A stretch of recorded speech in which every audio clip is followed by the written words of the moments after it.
camera. Okay, good evening. Welcome everyone to the April 2nd Board of Education meeting. I apologize for the delay, but we appreciate your patience and we welcome everyone here tonight. I would like to officially call this meeting to order, and we will begin with the invocation. Mr. Sides. Thank you, Madam Chairman. I'd like to introduce our chaplain, the Reverend Vic Weaver.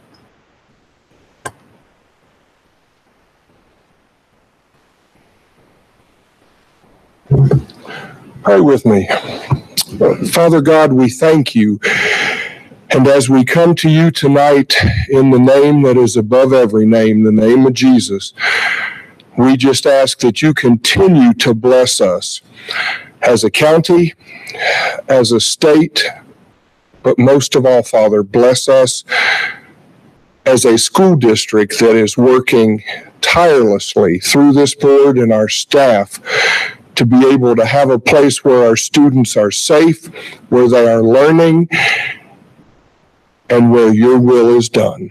Father, continue to bless us, we pray in Jesus' name. Amen.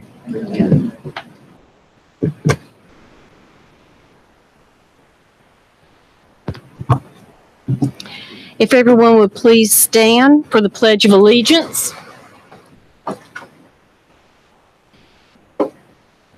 I pledge allegiance to the flag of the United States of America and to the republic for which it stands, one nation, under God, indivisible, with liberty and justice for all.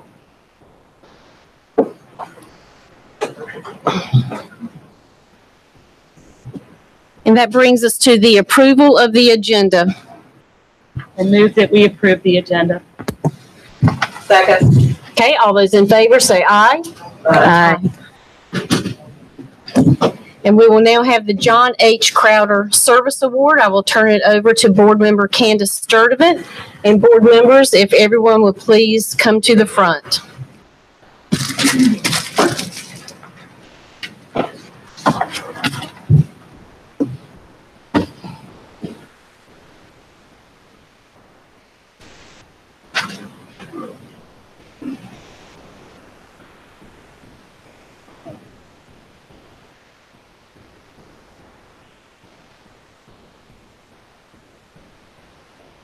The late John H. Crowder spent more than 30 years serving the children of Union County.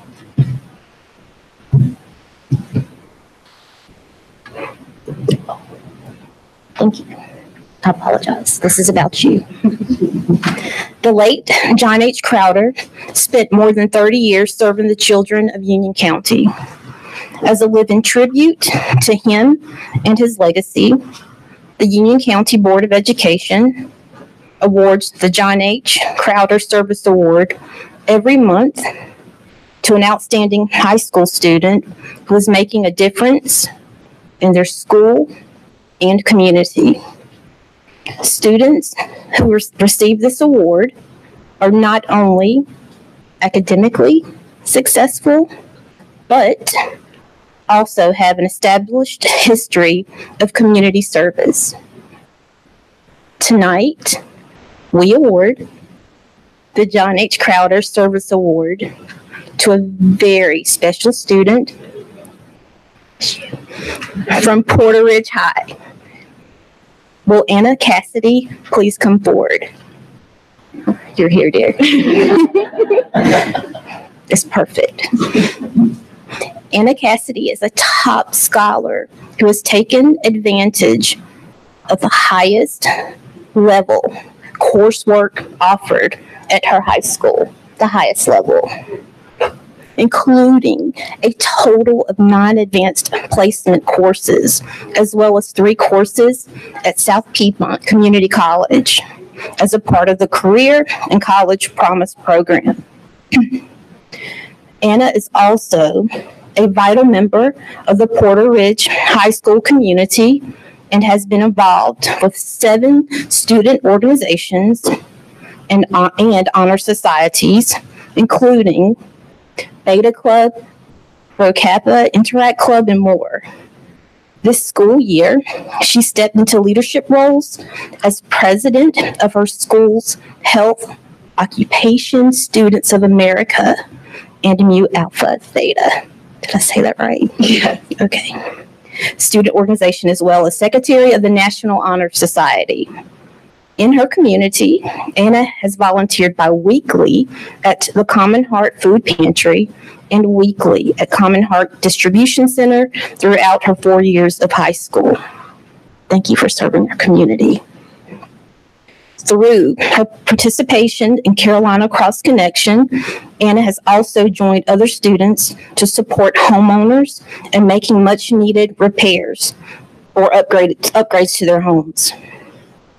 Anna epitomizes leadership both at school and in her community.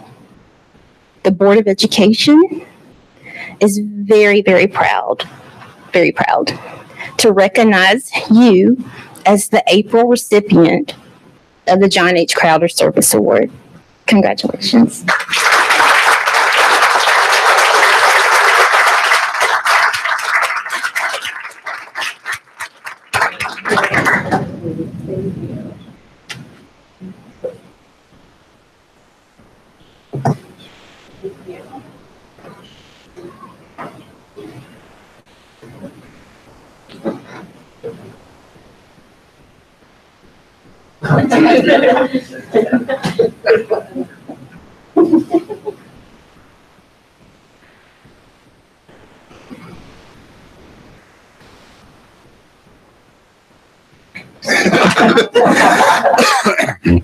Good evening. The Union County Public Schools Employee of the Month Award recognizes employees in non-teacher, non-certified positions.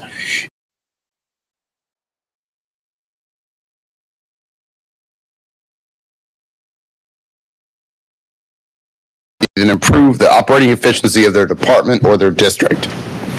Individuals can be nominated based on their performance, their customer service, or an individual incident that merits commendation. Our April recipient is Behavior Modification Technician Jaquil Parker. Marshville Elementary Principal Jenna Licata will now come forward to recognize Mr. Parker for his accomplishments.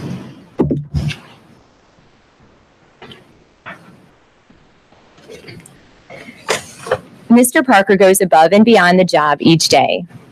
He started as a 4th grade math tutor last year, and after building relationships with the students, he ended the year wanting to do even more. This year, Mr. Parker was hired as our school's behavior modification technician, and no other candidate would have been more fitting for the job. He's ready and waiting at the buses each morning to greet students with a smile and a handshake. He helps lead our Men in the Making club and our ball handling club. He eats lunch with 4th and 5th graders daily, goes to sporting events to support current and former students, and is a role model in our community. He reinforces good choices, and we have seen such a difference in the students here at Marshville Elementary because of Mr. Parker's positive influence. I will now read the Employee of the Month proclamation from the Board of Education and Dr. Houlihan. Whereas the Union County Board of Education values the hard work of each employee within the district. Whereas performance is an essential part of district operations. Whereas Jaquil Parker exemplifies the performance, dedication, and teamwork essential to the success of the district and its students. Now, therefore, the Board of Education for Union County Public Schools and Dr. Andrew G. Houlihan, Superintendent, hereby proclaim Jaquil Parker as the Employee of the Month for the month of April 2019.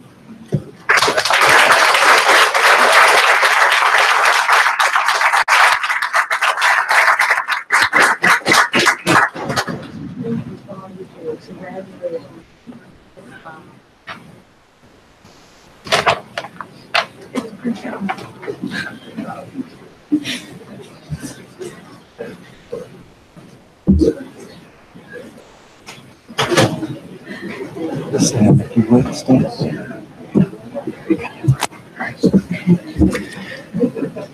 The Beta Club is the largest independent nonprofit educational youth organization in America, and its mission is to prepare today's students to be tomorrow's leaders. Tonight, I am pleased to announce that Parkwood High School student Sam Robinson was recently elected to serve as the 2019-2020 North Carolina State Beta Club president. As an ambassador for the state organization, Sam will facilitate sessions of next year's state convention, seek support for this organization through campaign speeches, while also enhancing his personal leadership skills. Congratulations, Sam Robinson, for your selection as the North Carolina State Beta Club president.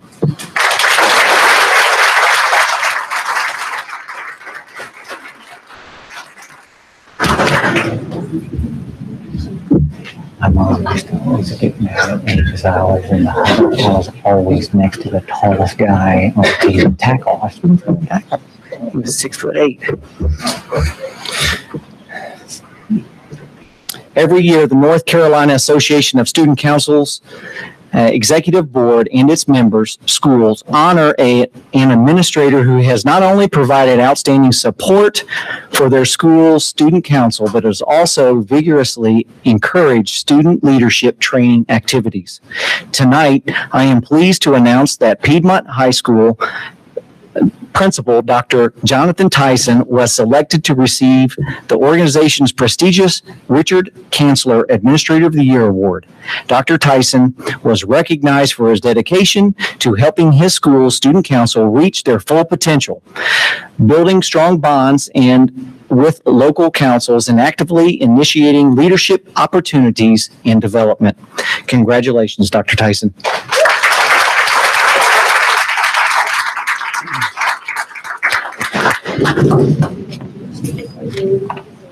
Clark, come on up.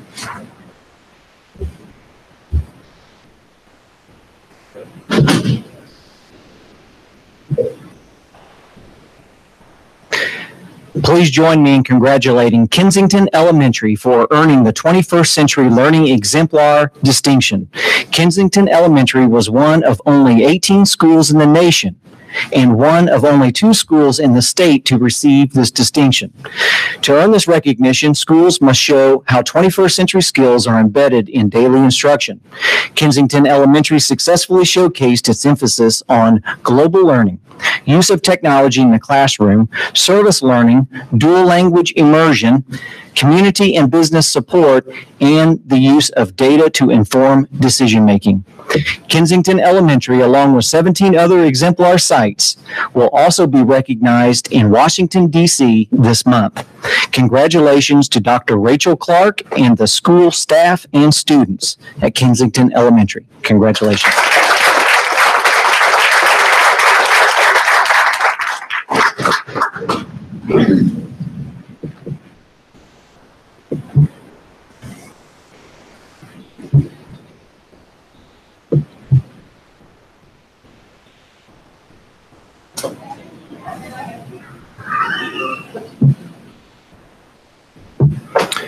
Please join me in congratulating Rocky River Elementary for being named a Leader in Me Lighthouse School.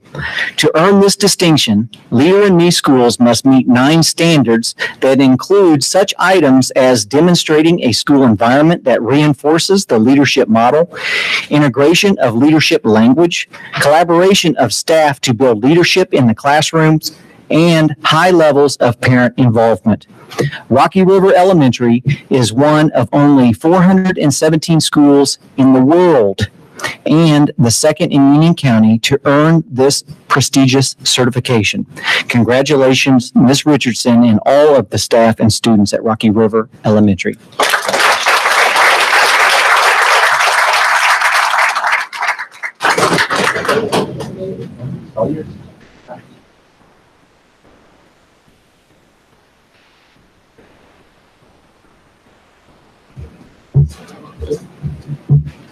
I'm glad I didn't have to present when Tyson was up here. Tonight, we are also honored to recognize our outstanding coaches as well as our outstanding student athletes who have recently won state championships. I'm pleased to announce that the National National Federation of State High Schools Associations recently selected Forest Hills High coach Harold Crowder as its North Carolina High School Coach of the Year for boys outdoor track and field. Coach Crowder was recognized for leading his sport, shaping athletes, and contributing to his community in a positive way. He's not here tonight, but we followed through with that.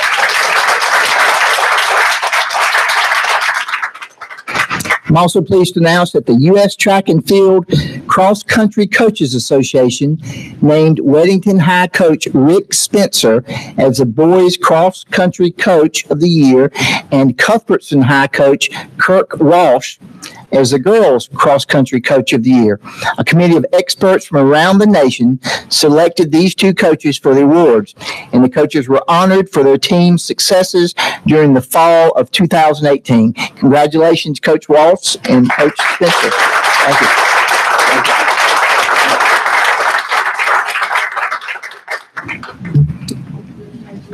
Thank you.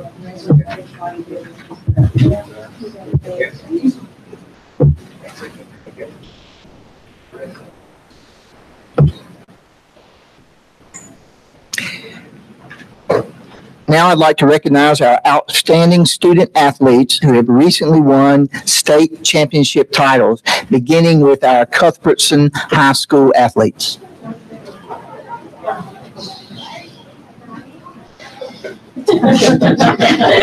What a crowd. Yes, Dustin Allen. You need that.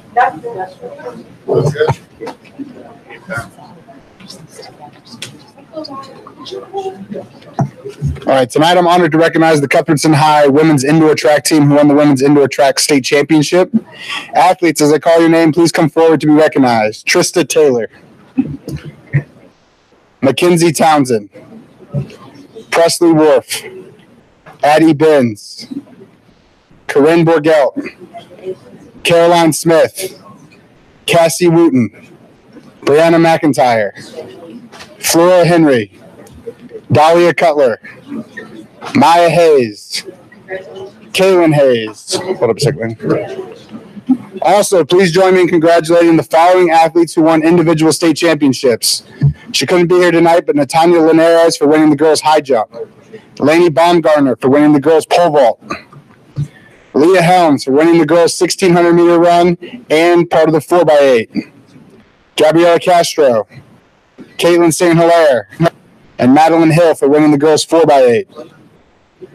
We also had boys win in the 4x200, Braden Black, Christian Phelps, Ashton Spangler, and Aiden McNally. We also have coaches Carla Stamper and Elliot Lightfoot.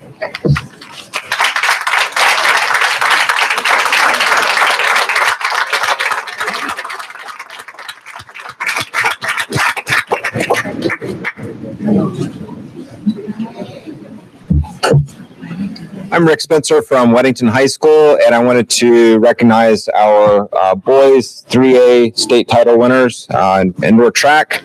And those guys that are here today are Nate Jaster, Christopher Durham, Peter DeYoung, Jackson O'Hara, Emerson Dowds, Jake Toomey, Kyle Durham, Will Mazer, and Coach Lynette Haig is here as well. We wanted to announce some individual champions as well. The boys 4x800 meter relay of Christopher Durham, Stephen Larson, Jake Toomey, and Will Mazer. The boys 4x400 relay of Kyle Durham, Jake Toomey, Jackson O'Hara, and Emerson Dowds. Kyle Durham, who won the boys 1,600 and boys 1,000 meter run, and Emerson Dowds, who won the boys 300 meter run.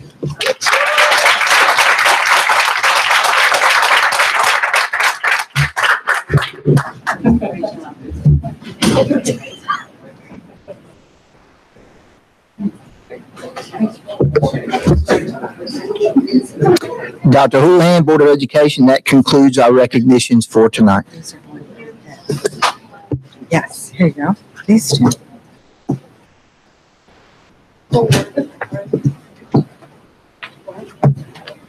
We have two more. Come back to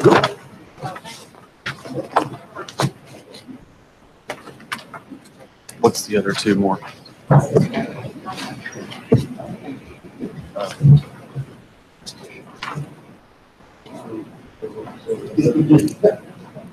Thank you.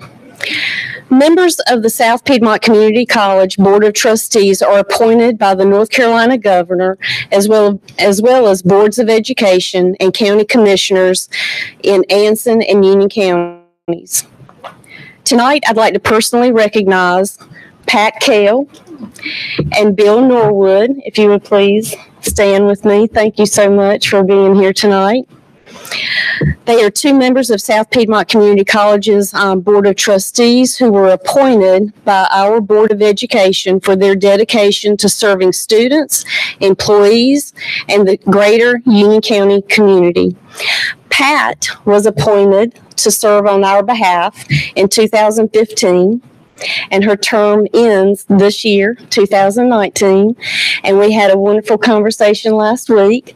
And Pat has agreed graciously to continue serving on the Board of Trustees on our behalf. So she has served for 4 years, and she said that she was more than happy to take on 4 more years to represent Union County Public Schools on that Board of Trustees. Bill Norwood was appointed, was it 2015? From the school board? From the governor. Governor Purdue, and then. Okay. So governors. And there was a vacancy. Union County Public Schools is allowed 2 seats on South Piedmont's Board of Trustees. And we had a vacancy this past year. And when Mr. Norwood's position was coming to an end, he contacted us and said that he would like to continue serving if we would be willing to let him serve in one of our seats. And so he will be completing that term through 2020 on our behalf. So we would like to say thank you. And I will continue here. Mr. Norwood serves also as the chair, and Pat serves as the secretary. Their leadership and constant support of partnership efforts to build a better workforce has helped to guide decision making that enhances education in our entire county. And probably for Anson County as well, because they're part of the Board of Trustees. The work they do on the Board of Trustees is extremely important and has had a positive and direct impact on many families and businesses in our county. And we look forward to continuing to work with them on our behalf for current and future students of Union County. Mr. Norwood and Mrs. Kale, I ask you to please accept the certificate from the Board of Education as our simple token to say thank you for your many years of service and your willingness to continue serving. So, Pat, I'd like to present this to you, and I'm sure the board would also like to shake your hand. Thank you. And Mr. Norwood, thank you so much. Thank you for what you're doing. We appreciate it.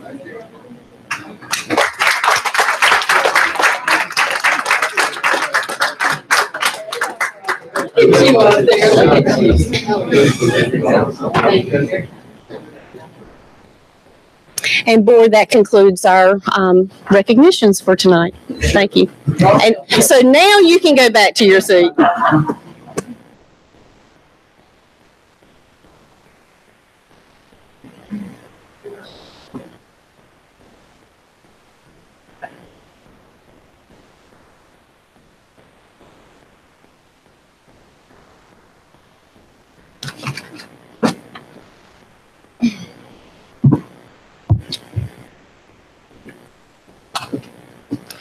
That brings us, board, to our agenda for public comments. 30 minutes has been allotted for public comments. Community members wishing to speak during public comments should state their name, address, and phone number prior to making any other comments. The board will not hear in open session complaints about the performance of school personnel, personnel issues, or confidential student matters. Individuals may address the board for a maximum of 3 minutes. Any person who is appointed representative for a group may address the board for 5 minutes. Should a community member wish to seek information or share items that may not be shared during public comments, our staff are available to address your concerns to provide information. Dr. Chris Barnes, Assistant Superintendent of Human Resources, Dr. Brad Breedlove, Chief Academic Officer, and Jared McCraw, Assistant Superintendent of Student Services, are here to assist. Our first speaker tonight is Nicholas Calvoni.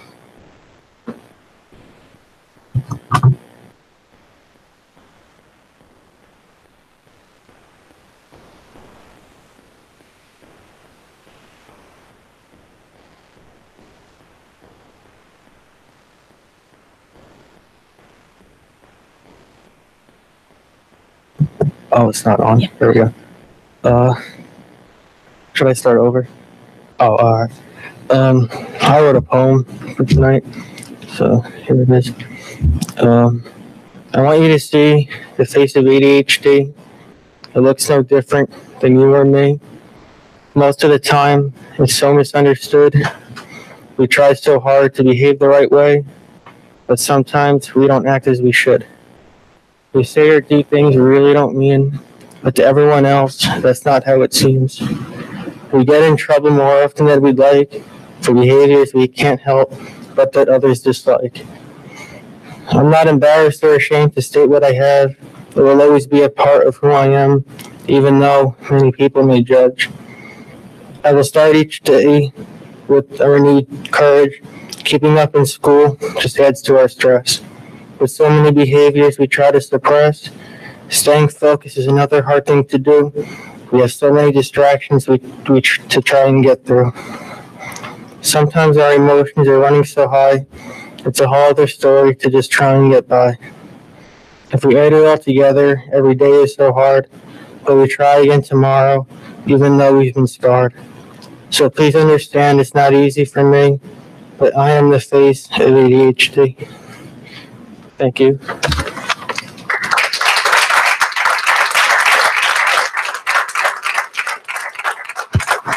Thank you, Nicholas. We'll now have Alyssa Calvoni.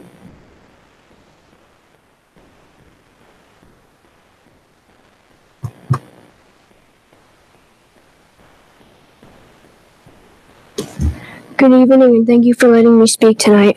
My name is Alyssa Calvoni, and I am in the 7th grade at Cuthbertson Middle School. I think middle school is a really hard time for kids my age. This year, I've been a witness of a lot of bullying, and I was also bullied. I think we need programs in all our schools to help kids know how to deal with being bullied. It's not easy for kids like me to tell an adult when someone is picking on me. It might be easier to tell a peer or a friend if we have a group to go to. I think Union County should try to put a program in place in all schools that will help reduce bullying for all kids. I did some research and printed an article that lists many programs that could be tried. I researched all the different programs on the list, and the one I am choosing to talk about is called the Always Bullying Prevention Program. I picked this program because it has been used for over 35 years around the world. One of the outcomes of the program include 50% or more reductions of students reported being bullied, and the program even reduces kids bullying others. Another outcome is a reduction of school violence and fighting. Please consider making sure that all of our middle schools have a program that kids like me can go to if they're having a problem.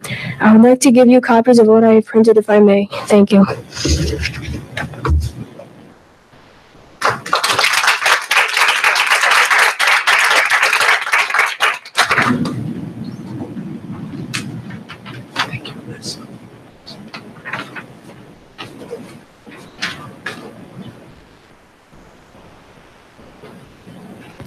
Okay, our next speaker is Heather Layton.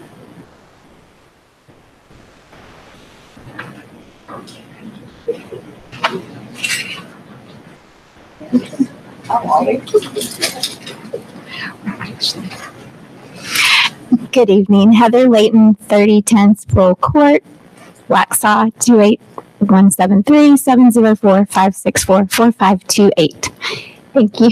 That's my husband's number. Okay. Actually, we're here tonight. We're representing kind of the policy to advocate for teacher policy, and wanted to explain the movement that is occurring on May 1st in Raleigh, Red for Ed movement. And if possible, I would like to defer my speaking to Ashley McIntyre. She's actually a representative. Is that okay?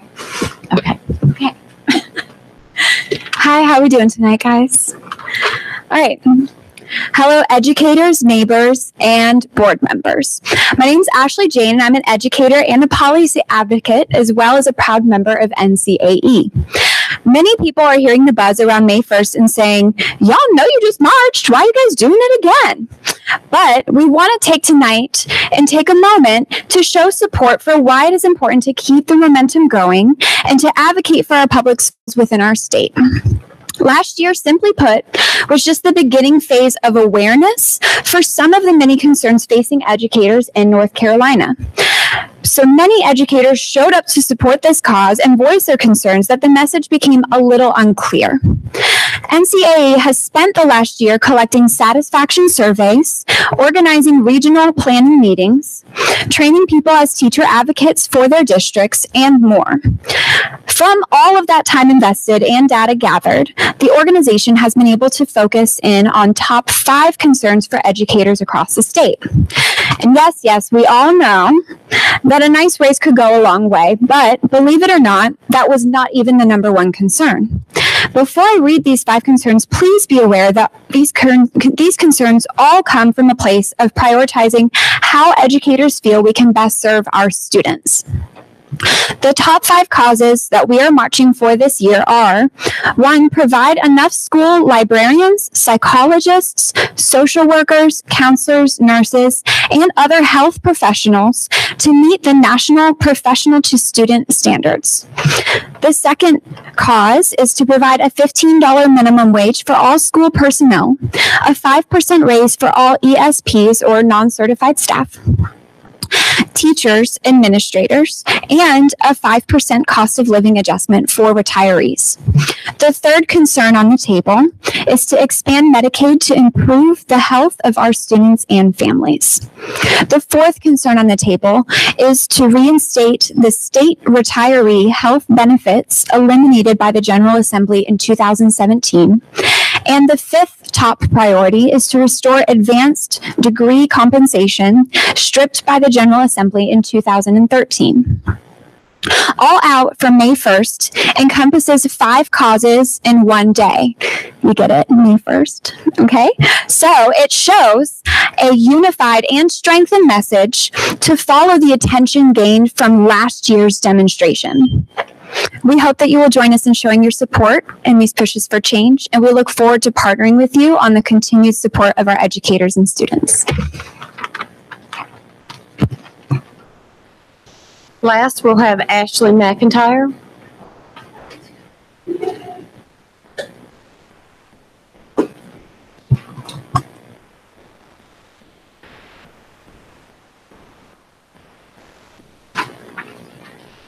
Hi, my name is John Bagdasarian, and I'm a 7th grade student at Cuthbertson Middle School. Some of you might remember that I was here at the last Board of Ed meeting and spoke about a book I read in Miss Secker's language arts class, titled A Long Walk to Water. I'm here to give you an update on my proposal for a walkathon to help the people of South Sudan. At the end of the last Board of Ed meeting, I was approached by Miss McIntyre, who is a teacher at Cuthbertson High School. She was so impressed with the idea that I had presented about encouraging more students to read about the people of South Sudan and the fundraiser I suggested to help provide the clean water to them. Since then, with her help and Ms. Seckers, I have partnered with members of the Eco Club at Cuthbertson High, and we are making my vision a reality. We are planning a Cuthbertson Water Walkathon at the high school track. This is an open to all students from Cuthbertson Middle School and High School and the public. We're going to have music, food, and we'll be finding other ways to bring our community together to support a great cause. Please mark your calendars for Saturday, May 11th at 9 a.m. for Cuthbertson Water Walk. We have set an ambitious fundraising goal at $6,000.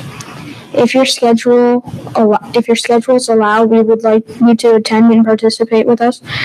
Please invite all of your family and friends to help us achieve this fundraising goal. We have some papers, if you'd like that. Thank you.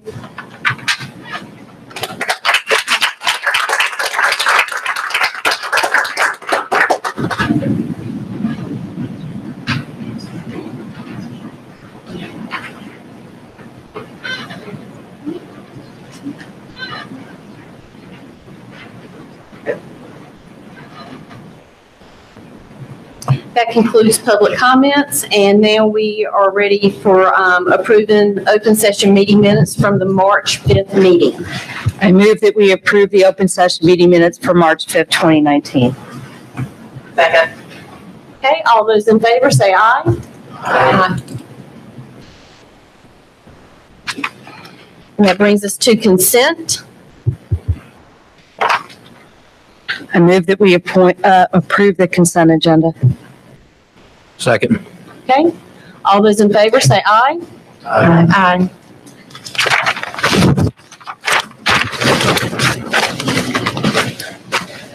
We will now have the apprenticeship collaboration with Dr. Brad Breedlove. And Madam Chair, if you will allow, I will kind of kick this one off. Good evening, everyone.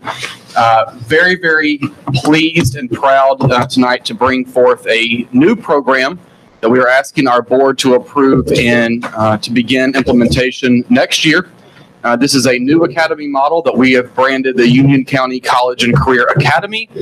This is a brand new high school program that will be in partnership with South Piedmont Community College, the Union County Chamber of Commerce, and our workforce development partners here in Union County. The overall goal of this academy is to identify, recruit, and allow students in our high schools beginning in 10th grade to begin a workforce development program while they're in high school, along with pre-apprenticeships, apprenticeships, and what we are hoping for is guaranteed employment following their high school, along with perhaps a associate's degree through SPCC. This is a program that we have been working on now for probably about 18 months. The program will be housed at South Piedmont Community College's Tyson Family and Technology Center. And again, this is a very exciting and new effort to further expand all of the many great things we've been working on, particularly with career readiness, to really strengthen that area in our county. So I want to say in advance a big thank you to Dr. Breedlove, Mr. Filter, and Sam Basden, who have really run point on this. So Brad, I'll turn it over to you. Thanks, Dr. Houlihan, and it gives me a great honor to be here and to speak about this program and introduce this to Union County Public Schools. For those that have watched the curriculum committee meetings and have been a part of that, this has been in the works for 6 months or longer now as we began talking about such an academy and what that would look like in Union County Public Schools. And preparing for tonight, just real quick, two things came to mind for me, and they were both my experiences as a student. First one was a marine biology course that I took in high school down in Florida. And what made that course special, and I can't tell you a thing that I learned sitting in the seat. It was the snorkeling out in the open water and doing soil samples, sponge beds, doing that experience is what I remember most. And that's when I went to Duke, I wanted to go into marine biology because of that experience alone. Of course, I didn't become a marine biologist, but nonetheless, that's what I wanted to do. And the second thing was that when I was at Duke and I took a anatomy of lower extremities, and it was in the morgue, and a group of 4 students were given a leg to dissect over the course of a semester. And so at first, it took a while to get used to, but then it became this science experiment, and working with doctors that would come out and walk you through this over the course of the semester. What a fantastic opportunity that was. And it was all about the experience. Going through that experiential learning and being a part of the learning process rather than just sit and get.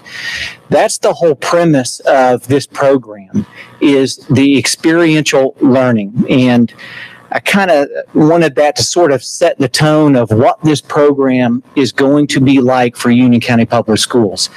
The Union County College and Career Academy is a non-traditional learning environment solely based on hands-on, activity-based instructional programming, problem-based learning, and cross-curricular approach. All of that, what that means is that when we teach our core instruction, it is going to be centered on a problem-based learning environment, taking a real-life problem and putting it in front of students and allowing them to solve that problem using our North Carolina Standard Course of Study for English, Math, Science, and Social Studies. So when we start looking at our teachers and that, we have to have creative teachers that understand the big picture, especially when it comes to problem-based learning. What is the location and who are our partners within this program? There are multiple people that have worked on this project, including Dr. Houlihan, Mr. Filter, and Sam Basden, but it's our partners out in the community that have really been instrumental, and many of those individuals which you know. Dr. Maria Farr, the president of SPCC, and Dr. Houlihan met, and Dr. Houlihan was describing this program, and we were looking for a classroom at SPCC is really what we were looking for. And she came out and basically said, I can do one better. And she introduced the Tyson Family Center and allowed us to take a look at that space in the classroom space. And throughout this presentation, you're going to see pictures of that space and what that looks like inside, and the labs that they have that we have the 3505 to use. So we have the classroom space and the lab space, and that's at 3509 Old Charlotte Highway, and it's about a mile away from SPCC towards Monroe, right there on Charlotte Highway. If you probably have seen it if you've driven up and down the road. What a wonderful facility that is. The next individual is Ms. Kale, who's already been recognized tonight, and her leadership in bringing business and community to speak with us about what local business and industry can do for Union County Public Schools, and allowing our students to take field trips inside the industry, bringing in guest speakers, and then getting into things like internships and pre-apprenticeship job opportunities for juniors and seniors who the goal is that they are employable once they leave this academy right into the workforce, making good money and providing for their families. And just that's what we want as part of this program that is different than the traditional environment. The selection of students. So how are we going to select students for this academy? Well, what are we looking for? We're looking for students that are looking for a non-traditional setting, number one. Also looking for students who have career-based goals following high school and graduation. Does that mean that they won't go further their education? No, that's not what it means. But these students want a non-traditional environment, and they also are looking for those skills, those job skills that if you've talked to anyone in industry, and that those things are missing and lacking by a lot of our students that graduate right out of high school and they have to train and teach. Well, we're trying to take care of all of that teaching and training ahead of time.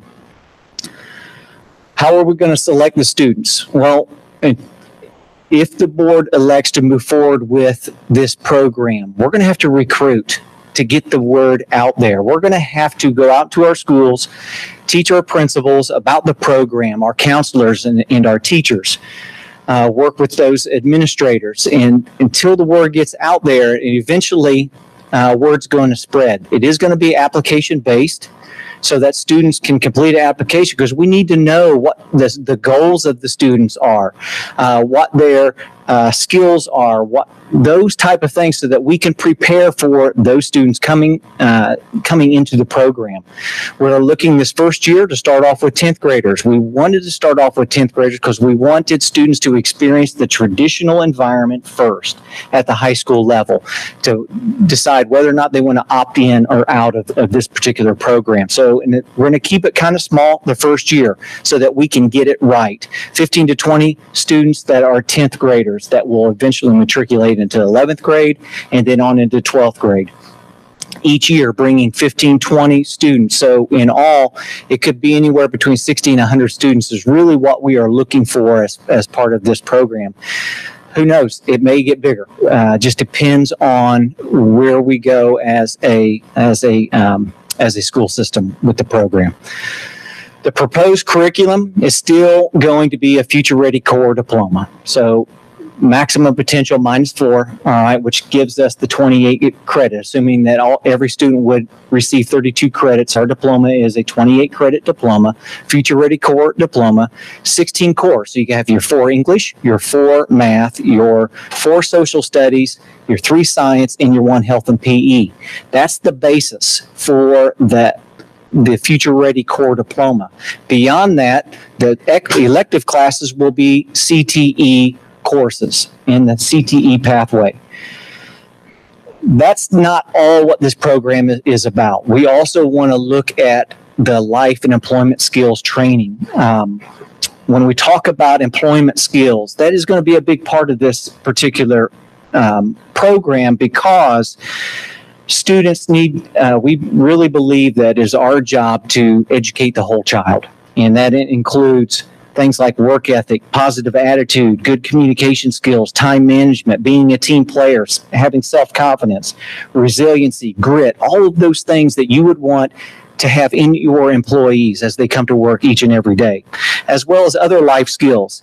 If you followed any news coming out of the state legislature about financial literacy and what that means, and understanding the difference between a good loan or a bad loan, having a rainy day fund as an adult and why that's important, insurance, health, home, auto, life, all of these concepts and these things that we as adults take for granted, students should be learning beginning in high school. And that includes being a part of this particular program.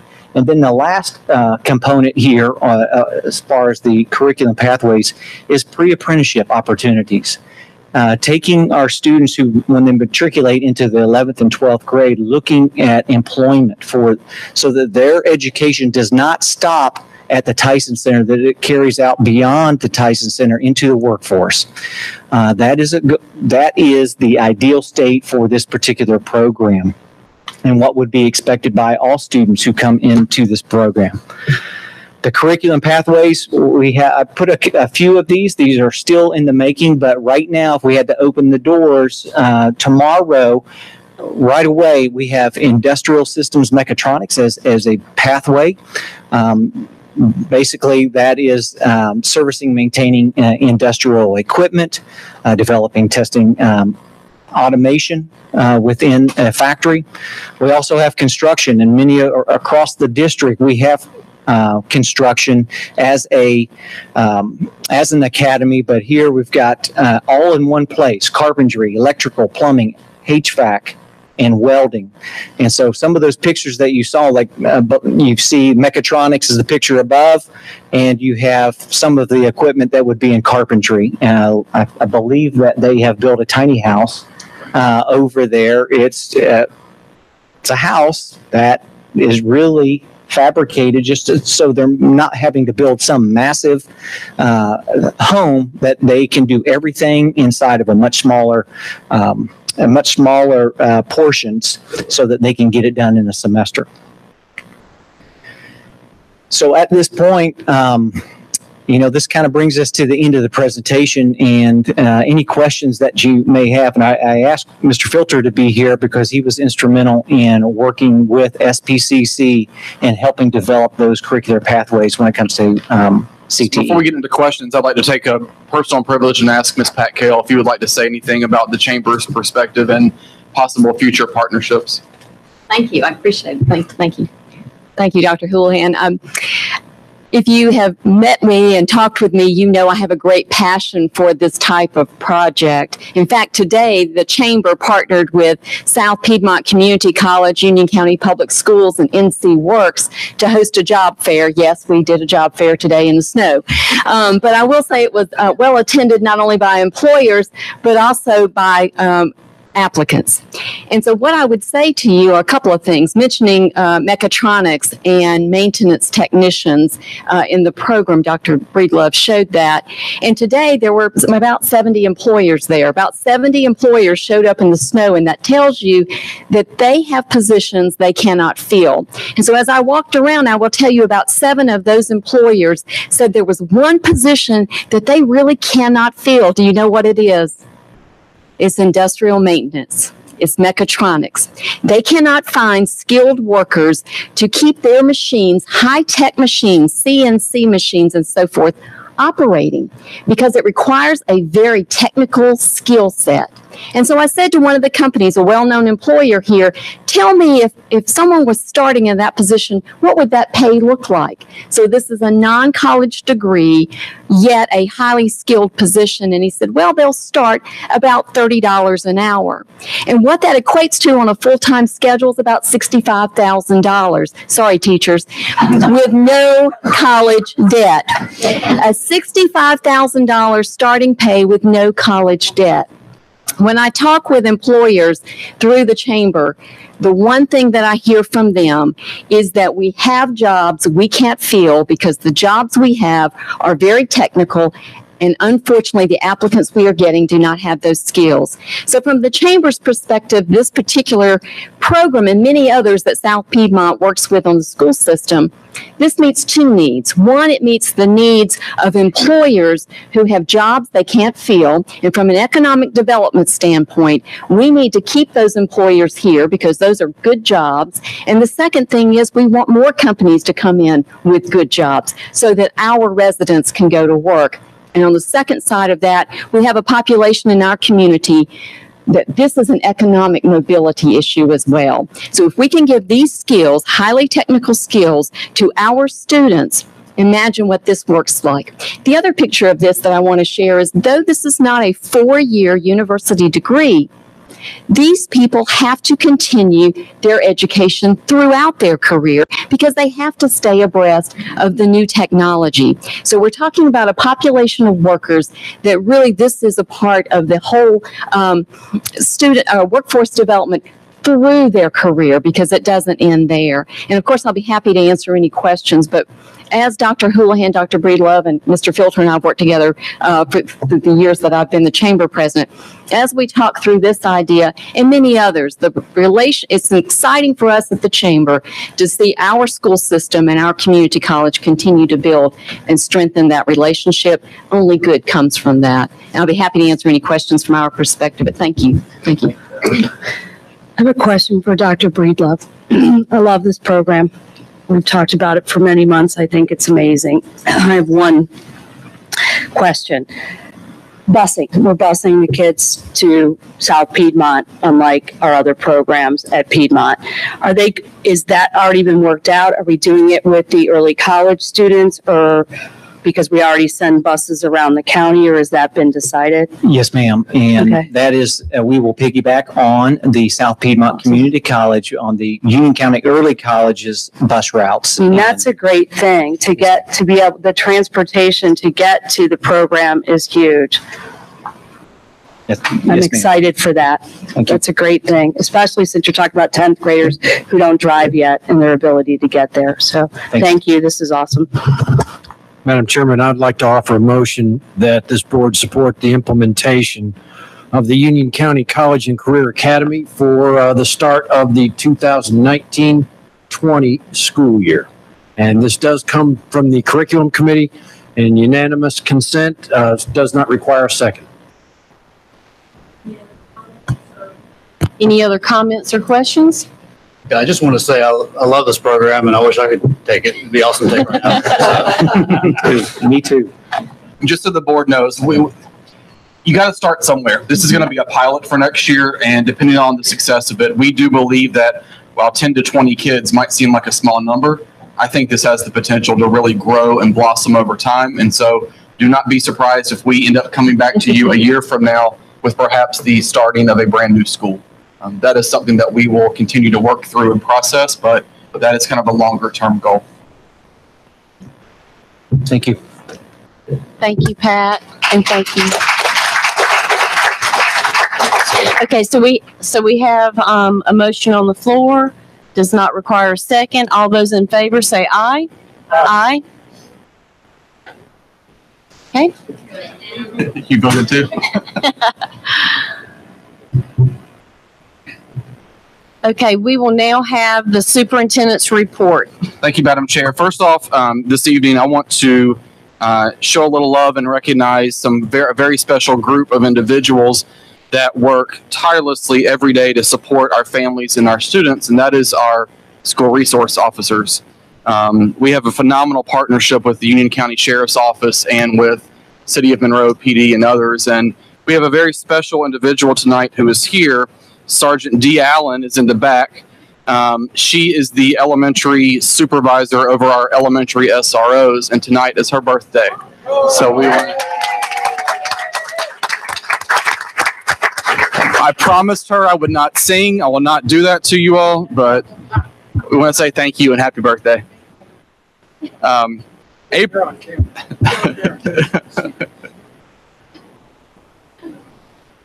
There.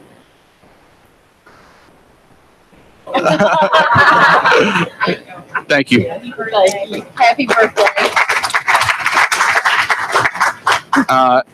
April is School Library Month. Educators all over the country are going to be celebrating this. And UCPS, we are recognizing formally all of our media coordinators during the week of April 7th.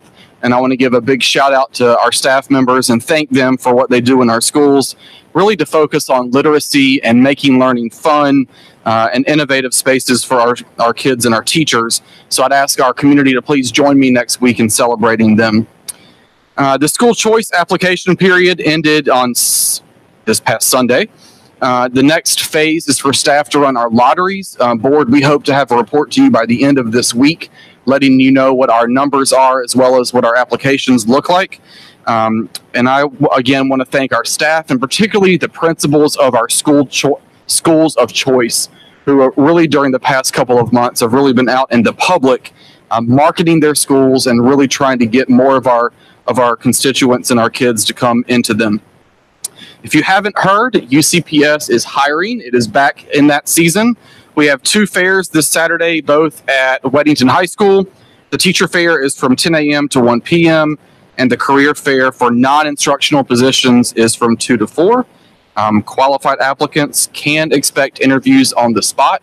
Big shout out to our HR team for proactively getting ahead of many other systems in this region to hire the best and hire early. So thank you, HR. And finally, we will name the 2019 Books and Brackets champion this Friday. Nearly 800 third graders will be at Wingate University for the big celebration. And I want to say a big thank you to our sponsors and a few groups. Number one, our elementary principals and teachers, our parents, our kids, Wingate University, the United Way of Central Carolinas, and the Union County Education Foundation. We will have a lot of special recognitions on Friday at Wingate. I think board members, you received your t-shirts this evening. I hope you enjoy them. And please, if you can, come to Wingate and join us. It will be a fun day. But please bring your earplugs because 800 third graders screaming is a sight and a sound to behold. So board members, that concludes my comments. Okay, we'll hold it right there because we're going to have the superintendent's proposed budget. Okay, thank you. Moving along.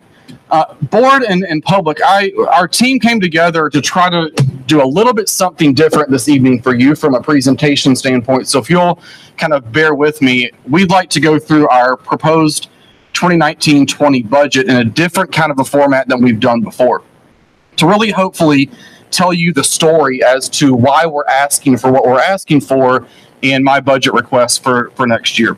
We've broken this down into 3 categories. The first category we're calling investing in our students.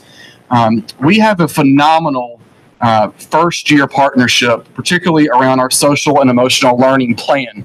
I think as a school system, this is one of the most proud things that I think we've accomplished. Over the course of the past 3 years that I've been here, one of the things that keeps coming up from parents, from teachers, from administrators, and to be honest with you, mostly importantly to me, from our students, is the idea of counselors. We have not, as a school system, kept up with our counseling ratios when we started to grow as a school system. And as superintendent, I'm putting forth a recommendation tonight that we add additional counseling positions into our high schools for next year. We have a 2-year plan. Next year would address 9 of our largest comprehensive high schools. The following year, we're looking at possibly adding additional elementary counselors to that mix. One of the things we thought would be nice, let's hear from our kids. We've got a couple of our students that would like to kind of tell you a little bit about how the impact that our counselors make on their lives on a daily basis. Counselors are really needed during high school because you come in around like 14-ish, and so you don't really know who you are, what you want to do, and they help build who you want to be and what you want to do. If I didn't have a guidance counselor, I don't think I would be where I'm at right now. I definitely wouldn't be taking AP classes, and I wouldn't be taking classes through SPCC to get ahead in college. I think I would just stick with like honors classes and maybe even CP, and I wouldn't be as ahead as I am right now. Currently, this is a kind of a picture of our national, state, and local counselor to student ratios. As you can see, the recommended model is a 1 to 250 ratio. The average in North Carolina is 1 to 378. We surpass both of those. And then if you look even further locally, when you look at elementary compared to middle compared to high schools, that yellow bar, that is your UCPS average. The red bar is the state average. As you can see, in our elementary and high schools, we far exceed those ratios. Middle schools are actually below both averages. Our middle school counselor ratios are actually very, very nice right now. When you look at our proposal, which is to add an additional 9 counselors, and you see the dramatic decrease of an average, this would have a direct impact on our high school students next year to lower that average to 1 to 273, again, on average. And we believe that this will make a significant difference, not just on our traditional school counselor roles in terms of academic advisement, but actually having enough staff to actually do counseling and provide students with assistance when they need them on the spot.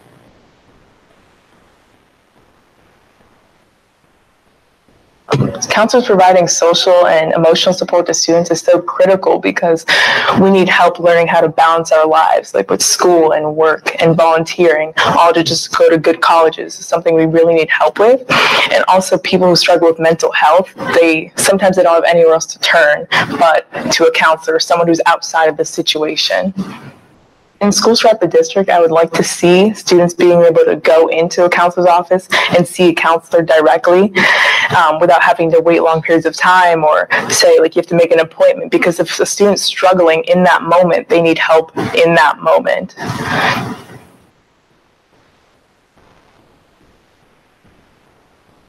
So our proposal tonight and our budget recommendation is to add 9 additional high school counselor positions, 1 lead middle school counselor position, which falls in line with the plan from last year, and then 1 counselor liaison that we would like to place at SPCC to really support our kids that are focusing on college and career promise.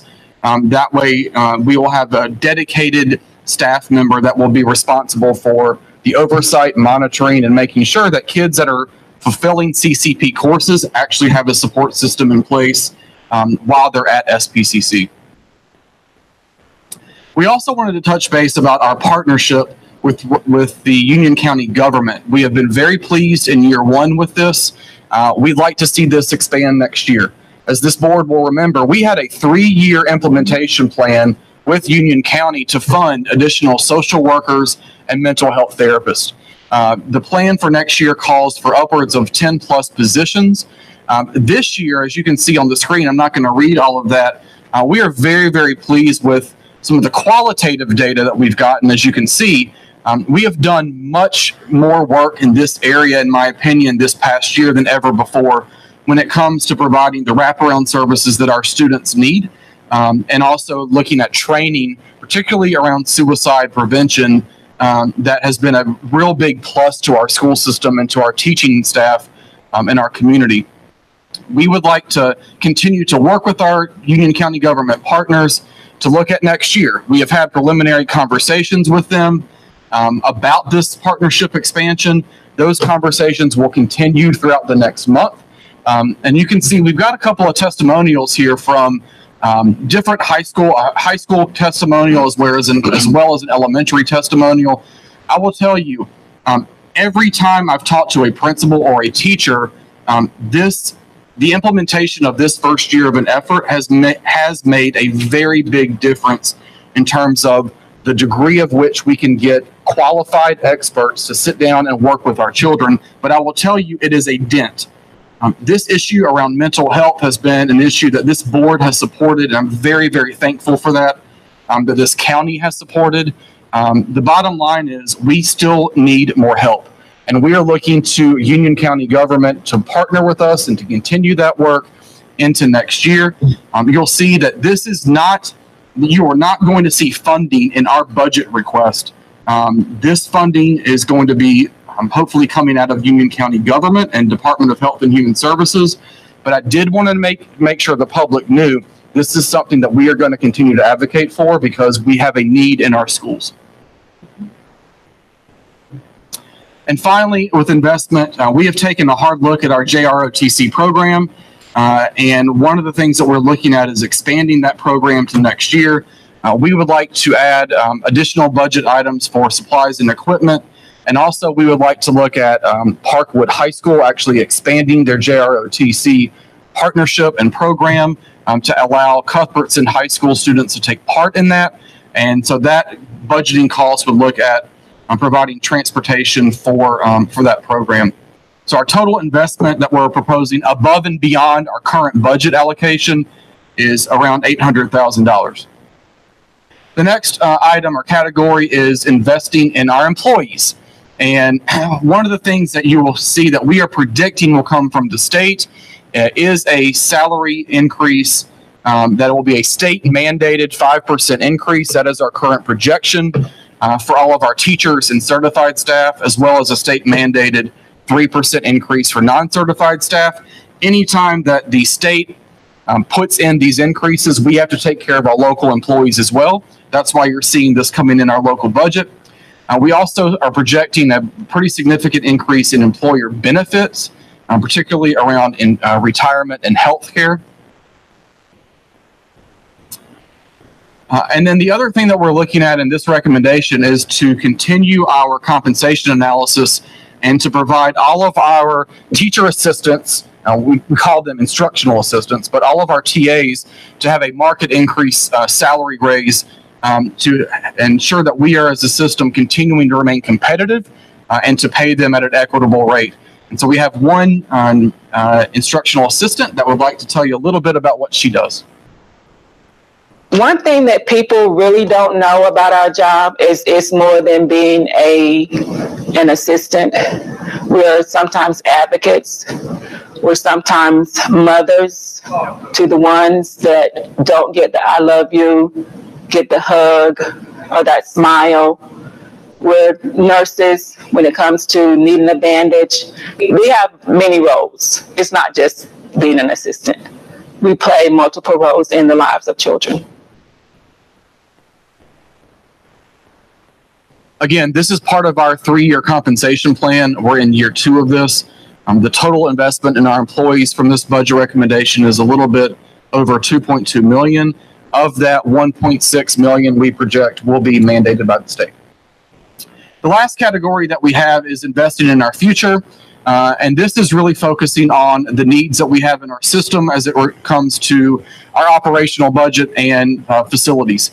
One of the things that we've looked at a really hard look at is we have not given our facilities department an increase in their supply budget for many, many years. And as you all know, as your facilities wear and as as the economy continues to progress, you're going to have a rise in the cost and services. And so we would like to add additional supply funding to our facilities department. And go back one, please. As well as looking at a state maintenance licensing incentive or initiative. This is actually a result of a recent audit that we've received from the state, where we've been told that we need to go through and do a state maintenance licensing program. And so that cost is included in our budget request for next year. The total cost there without capital is around $450,000. And then finally, when you look at our capital improvement plan, our proposed capital budget, you can see the four major categories. These include covering the cost of renovations, ADA in our facilities, additional items in our transportation budget, funding a 5-year implementation plan on technology cost to replace our smart boards and projectors and projector standards, and then co-curricular support to continue our band uniform expansion that this board approved last year. The next school in line for that, I believe, is Forest Hills High School. So our proposed capital budget would be a little bit over $20 million. This is a summary. I won't go through it again, but I want to say that based on the numbers we have received from the county and what our appropriation we believe will be, this total proposed budget falls in line with where we project our local county allocation to come in. We feel very strongly about that bottom line number, and we feel very strongly about this budget recommendation. I will open it up now for questions from the board.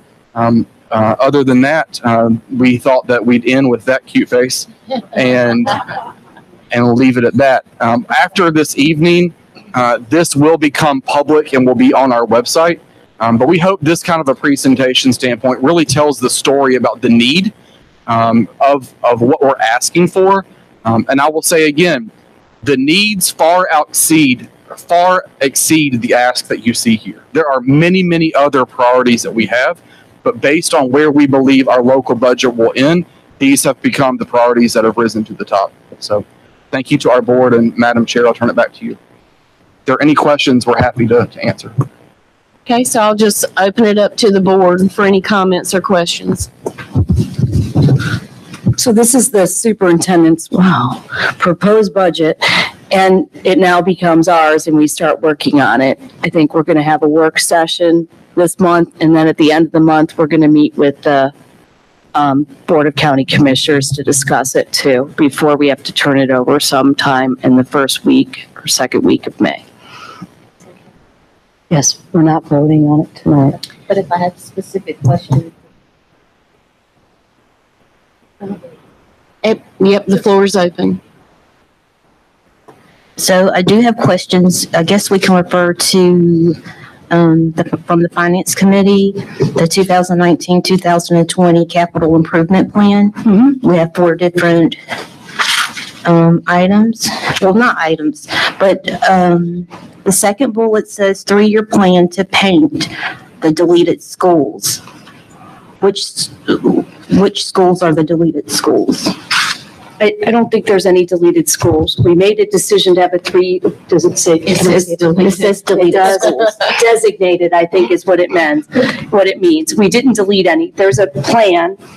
I don't think it's here, but I can get it no, it's here. 3-year paint plan. These are the schools that are going to be painted. And what we started out with Mr. Burnett put together a list of the schools and when they've been recently painted. We started with the ones that hadn't been painted the longest, and we moved that way. Okay, so can we change the text? Absolutely. So it no longer says deleted schools. That's a typo. And also, I reviewed some of the facilities, and I noticed that like Wingate Elementary, Marshville Elementary, many of the schools in District 1 are not a part of this facilities capital plan of next year's. Is that what for you mean? 2020, 2024. Yeah, it's really just 2020, 19, 20. It's just the first year of it. It says 20, you'll get a 5-year plan. This is just the first year of the plan because the first year is what goes into this current budget. Right. So for example, Monroe High School has a bond project that's going on. So their auditorium and their addition and stuff is being taken care of by the bond project. Monroe Middle School, we did a whole bunch of stuff too last year. I guess I'm thinking about, for example, Wingate Elementary. We have like, what? I just was addressing all the schools in your district. Like 10 trailers. The trailers are being removed. There's only 5 left and they're being slowly removed. They used to have a lot more than that. Yeah, like 13. And we've slowly taken them out. The realignment helped to put less kids into the school and the need for the mobile classrooms weren't there anymore. Okay, I guess I'm also thinking about situations such as today, students going back and forth, walking back and forth through the snow from the trailer to the... Is there any classes currently being held in the MCRs? I think it's electives. It's electives. I know I was there recently to read with a second grade class. And, I was there with and I believe like art or music, there were some electives that were out there. And a lot of our schools have mobile classrooms that operate like that. I know Cuthbertson Middle has 3 of them that's all foreign languages. Weddington Middle has some that's actual classrooms. We have that across the county, but we're trying to address them as much as we can by removing as much as we could. Okay, so but the schools, I will tell you, the schools don't love us to remove them because they like to use them for storage and all these other things. So getting them to give up their mobile classrooms is always difficult. Okay, so the 2024 facilities capital is still fluid. When we There's a get possibility that so when you get the 5-year plan, you'll see more of the schools and the out plans for like year 2, year 3, year 4, year 5. Now, we have to give the county a 5-year capital plan because it's required by statute.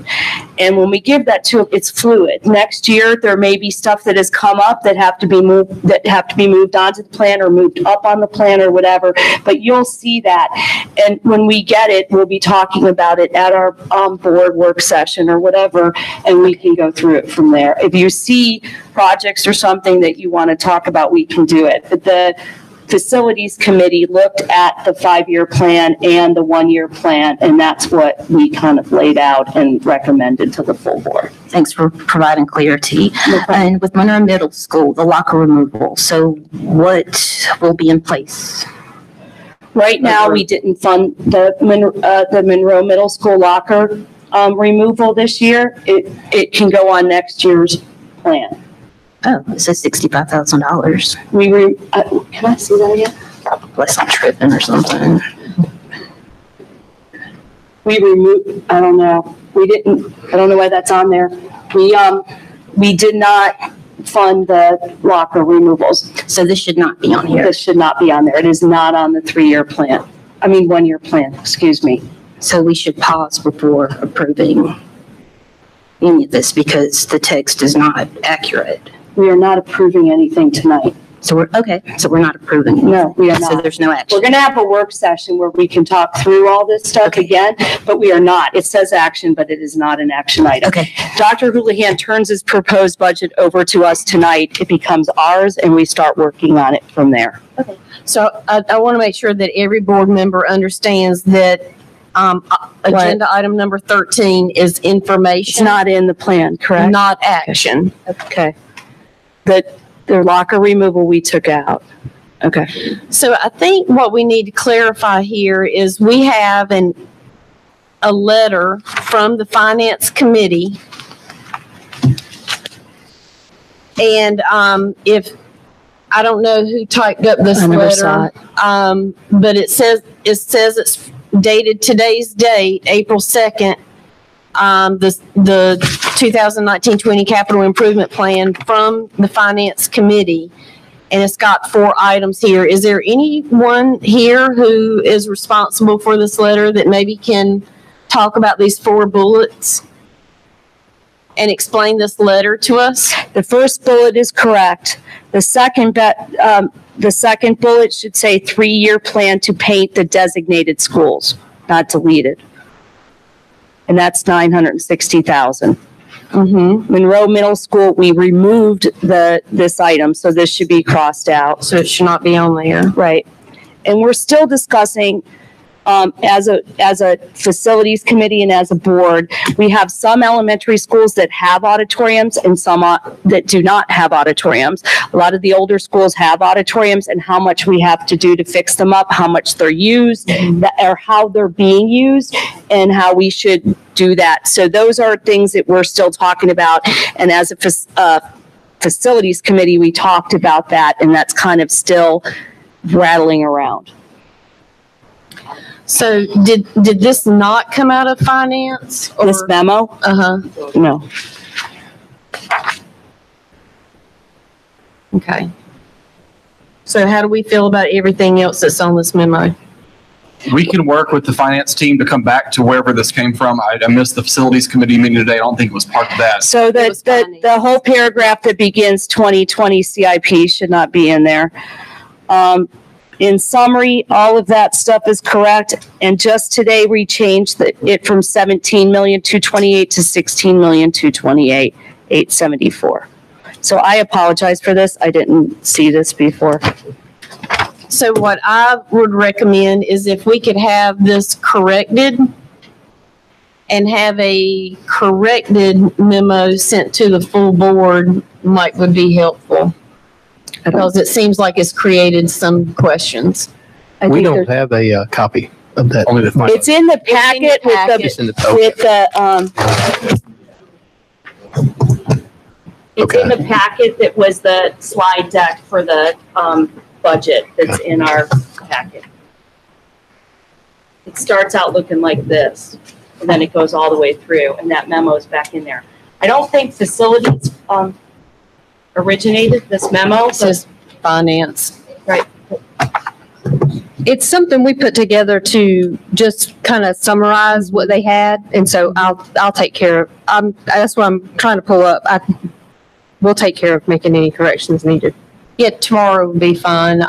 We can talk about it tomorrow. Yeah, that'll be fine. But board members, this was in your packet, so that letter needs to be corrected. Okay.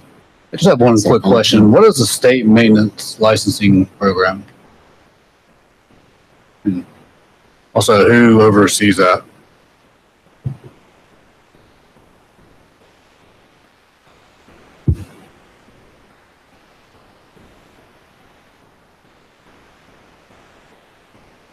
So for maintenance and repair, we need to have. For maintenance and repair work. We need to have, we have electricians, licensed electricians, and we have licensed plumber, licensed HVAC folks. But we also need to have a firm license. So what this program is going to be, so it's like a company that would have the license. And in the years past, it had been done differently. But the state actually did something which was a good thing, where they created look at the state and local government license. And that's what we need to pursue. And we are pursuing that. It is much more cost effective to use our licensed staff rather than subcontracting out all the work that requires a license. And that's what we're doing. But this is a great thing because it also gives our technicians incentive to get their license, which we need. We need qualified employees. And it's with this economy, it's very tough to keep qualified employees. So this is something that, as a byproduct, is going to help a great deal in that effort.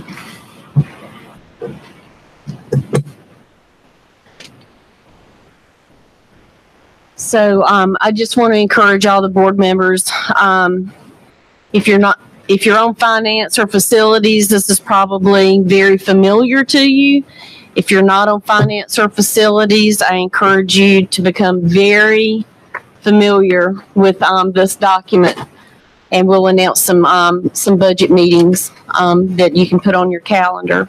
And if anybody wants to give me a call, I'd be happy to sit down as well, go through it. Before we move on, I also just want to say thank you to Shauna McLam. This is as our new CFO. This is her first budget that she has had the privilege to work with all of us on.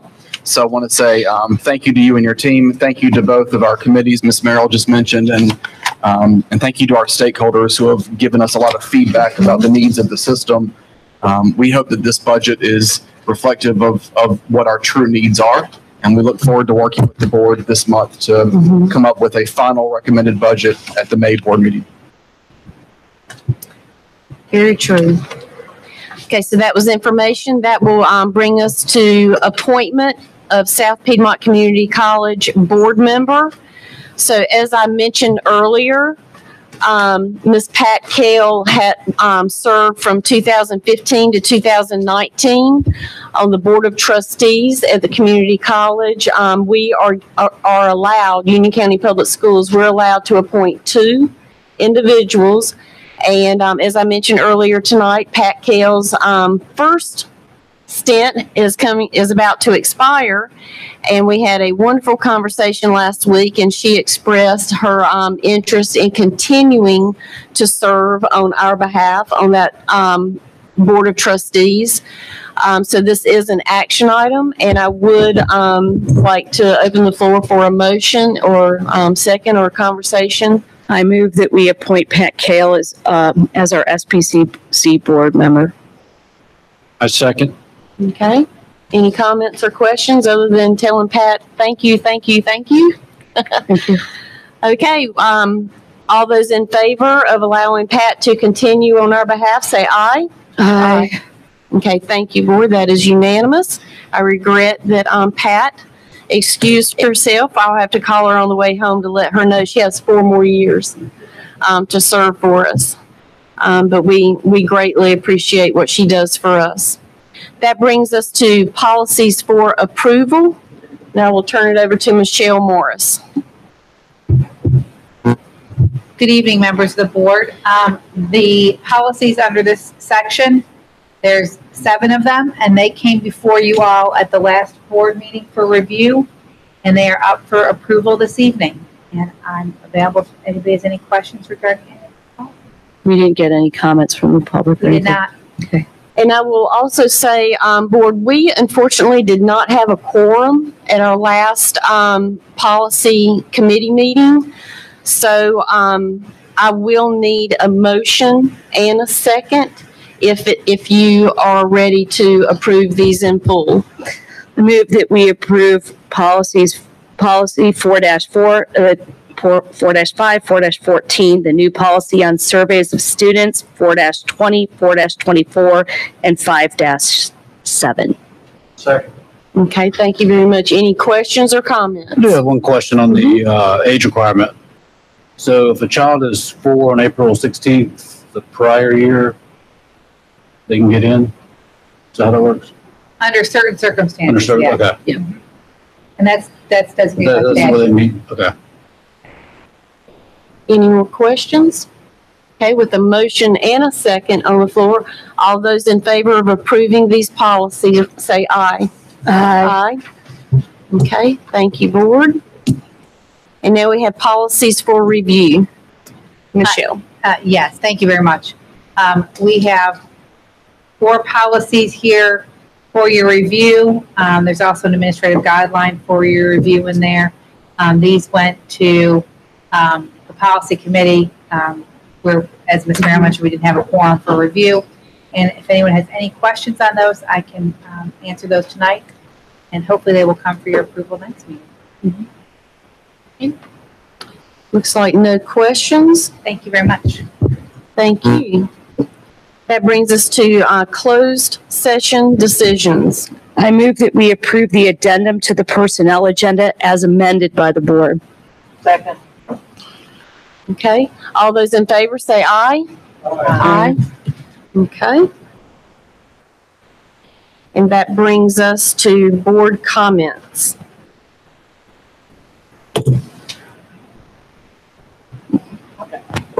I'd like to thank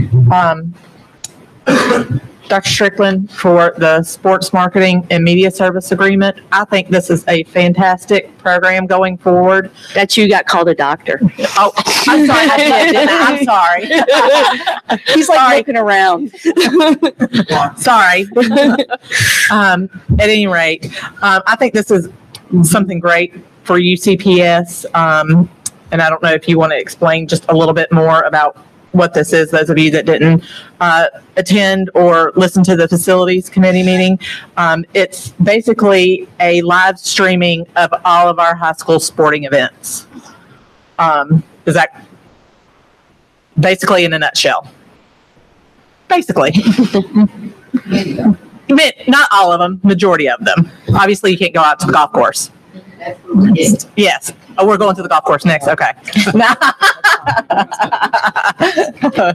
I mean, that's related with the programs. Yes. This will allow us to move forward with securing some sponsorships and moving forward. The initial plan is to put it at the football stadium and in the gymnasium, so we can capture wrestling, basketball, volleyball, soccer in the stadium, and so on. So we're still working on the sponsorship. Yeah, hopefully it'll all go through and won't have too many hiccups. But for parents and grandparents that couldn't get out to watch their kids, and even parents and grandparents that are states away can watch their children perform, it's just an awesome, awesome thing coming up, I think.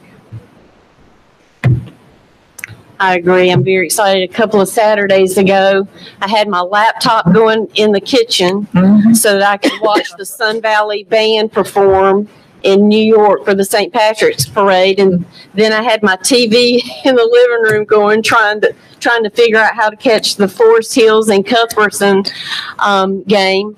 And unfortunately, I figured out after watching a CMS basketball game, I figured out that Union County was not next, and I was highly disappointed that I was not going to be able to watch Cuthbertson and Forest Hills on TV.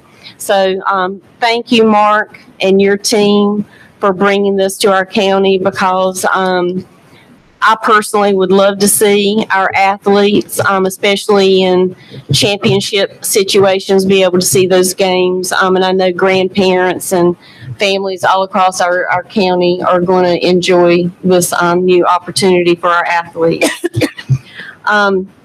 I would like to remind everyone that today was World Autism Awareness Day, and many of us are sporting our blue for autism today. So I just want to give a shout out to all of our families and our wonderful students that are identified with autism, and we know how special these students are. I have a family that have autism, and so it was wonderful to see Union County Public Schools be so supportive of our students today. And thank you, everyone, for wearing your blue. So I also want to say thank you to Street Safe and to Blair Trawick, who worked with our curriculum committee to bring Street Safe to Union County to offer defensive driving. In February, we had about 35 students and all of their parents come to learn defensive driving.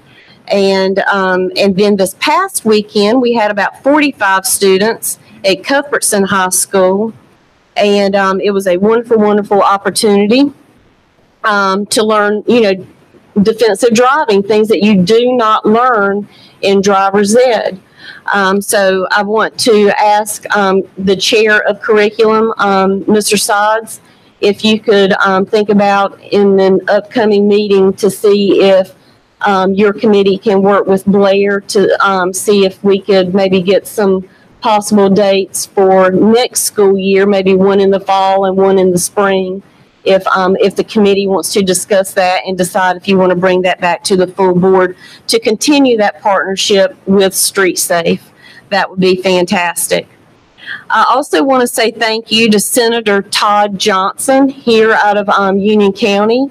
he filed, I want everyone to write this down. He filed a Senate Bill 299 a couple of weeks ago that I think we all need to kind of take a good look at. He is asking for funds to help support the partnership between Union County Public Schools and South Piedmont Community College to do some programming for next school year. Senator Johnson met with Dr. Houlihan, myself, and Mrs. Hintel, and we expressed to him the partnership that we wanted to continue. You heard a little bit about it tonight with South Piedmont Community College, and Senator Johnson was very excited to help us, and I think this may have been the first bill he has written in the Senate. So keep your eye on Senate Bill 299.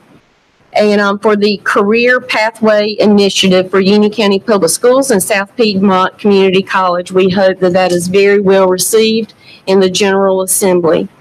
And I want to thank Representative Craig Horn. He filed House Bill 79 and 78 to give us some calendar flexibility. In particular, our request is to align, we would like to align our school calendar with the community college calendar to make life a little bit easier for our high school students to be duly enrolled as a high school student and taking classes at South Piedmont. And being on different calendars is a real challenge for our students to do that. So keep your eye out for those two House bills and see if Representative Craig Horn gets any traction on calendar flexibility. And finally, I just want to wish everyone a wonderful spring break. We will get to go on spring break April 19th through the 28th. And I have it all marked out on my calendar. And I've stretched it out to include all the weekends so it looks bigger and better. And so I just want to wish all of our students and our staff and our teachers, please have fun. Please be safe. And we'll see you when you get back from spring break. And that concludes my comments. If anyone else has any board comments. Okay, hearing none, I will open the floor for announcements. The Finance Committee will meet on April 16th at 8:30 in the morning. The Facilities Committee will meet on April 17th at 8:30 in the morning. Okay, the Policy Committee will meet April 16th at 9 o'clock in the morning. The Strategic Planning, Information Technology, and Transportation Committee will meet April 16th at 7:30. We're scheduled to meet at 7:30 as of right now. Awesome. And board members, you do need to write these dates down. We're looking at having a budget work session on April 9th. At 6 p.m. So please reserve that on your calendar because we will need everyone's input on this budget. And we are looking at a joint meeting with the Board of County Commissioners on April 29th. And we have discussed 6 p.m. as well for that one. So please reserve those two dates on your calendar because we need everyone there. Here at the PDC. And we have offered to have the joint meeting here as well, but we will confirm all of that with you. But please go ahead and save April 9th and April 29th for budget workshops and joint meetings. Tentatively 6 p.m. for both. Are there any more announcements? In consideration of spring break, the Curriculum Committee will meet a week early on April 18th at 8:30 in this very room. Thank you. So I think that covers all of our committees. Are there any other announcements? Okay, I'll accept a motion to adjourn. Motion to adjourn. Second. Okay, all those in favor say aye. Aye. Okay, good night, everyone. Thank you.